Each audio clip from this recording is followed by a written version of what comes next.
talaga ako napipikon. So totoo lang, since hinahanap na siya ng tao, ibigyan ko siya ng break. Flip-top MC na si Damsa. Never daw napikon sa mga rap battle. Nakaalitan niya, bibigyan daw ni Damsa ng break. Ito lang nakaraan ang mag-trending ang isang video sa social media kung saan makikita ang MC na si Damsa na nag-freestyle nang biglang umigkas ang kamay niya sa mukha ng kaharap. Tila hindi naman ito inasahan ng kaharap ni Damsa na hindi nakailag at makailang segundo pa bago ito nakabangon. Makikita naman sa video na agad namang nagsiawat ang mga tao sa lugar kaya napigilan ang paglala ng sitwasyon. Nag-viral ang nasabing video na ito na agad na nagkaroon ng million hits at libo-libong komento. Hati naman ang opinyon ng mga nakapanood dahil may ilang ipinagtanggol si Damsa sa naging aksyon nito at meron din namang hindi kinatuwa ang ginawa ni Damsa sa kaharap. Katwiran kasi ng mga ito ay battle rapper pa naman daw si Damsa, kaya bakit daw ito mapipikon at mananakit?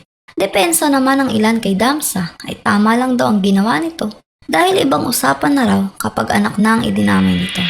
Ipinagtanggol naman ni Lipcram ang kapwa MC na si Damsa at sinabing alam naman ng lahat na wala talagang boundaries ang freestyle pero wala naman sila sa event o competition. Talagang mali na may nasaktan si Damsa pero una pa lang sana ay hindi na umabot pa sa damayan ng pamilya lalo na ng anak. Salita kasi Damsa na huwag may damay yung anak ko. Alam naman natin yung freestyle, wala namang boundaries, no boundaries yan eh. Pero wala ka sa entablado, wala ka sa event or wala ka sa isang kompetisyon. Nagpe-freestyle kayo dyan. Kasi kami lahat dito, bayad naman kami. Freestyle lang, binabayaran sa amin. Dapat nga maging masaya na lang tayo na maririnig natin mag-freestyle si paring Damsa na walang bayad. Kaya pangit lang din kung personal pa natin umabot ako sa pagdadamayang kahit sino. Lalo yung bata, lalo yung mga anak. Ano lang ako, paring Damsa, tinutak rin siya sa comment section na pikon, iyakin. Sana maintindihan nyo rin si Damsa sa side niya. Wala namang bayad yun. Baga ginagawa niya para magpasaya at yung pagpapasaya niya madadamay pa yung anak niya. Sino ba naman matutuwa nun? Samantala sa isang interview naman kay Damsa ng artist na si JC Valerio, binalikan niya ang mga nangyari.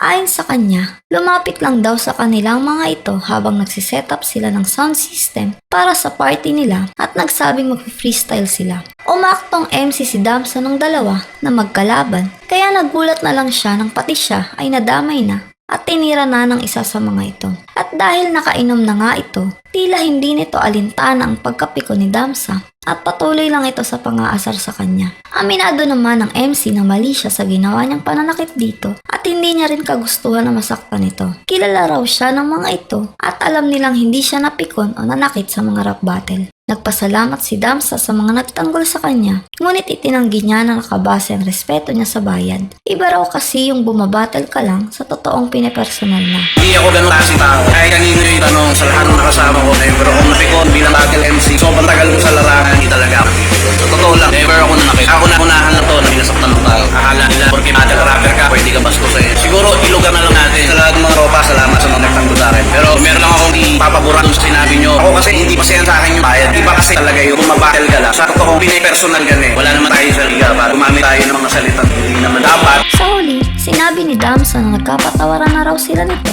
at nagkapaliwanagan. Sa katunayan nga raw ay may mga plano silang binubuo ni Nakoli para dito. Panoorin ang maikling pahayag ni Damsa tungkol dito. Okay na kami, mga plano kami kasama si Mike Mars ng Easy Days sa ibang tropa doon sa lugar namin. Ang plano nga namin, kasi si Buboy Tigre talaga, matagal na siya nag-freestyle since parang 2015 or 16. Basta matagal na siya nag-freestyle. Ang pinakamagandang magagawa ko na lang para sa kanya. Since hinahanap na siya ng tao, ibigyan ko siya ng break. Dito pagpalubag loob, ibigyan ko rin ng break kasi nakita ko may pangarap talaga siya. Ilalaban namin siya kay Oji Wood. Nag-usap na kami ni Polly. Yan, nice na abangan nyo, lalabas si Buboy Tigre. Tingnan lang natin kung kailan yung magiging setup ng dalawa. Sana katulungan natin si Buboy Tigre kasi mataas din yung pangarap ng tao. Sana maintindihan nyo din. Takol ako at tatay ako. Nadala lang ako ng bunso ng damdamin. Bilang ama, hindi ko pinagsisisihan nyo. Pero bilang Damsa, sisi ako sa ginawa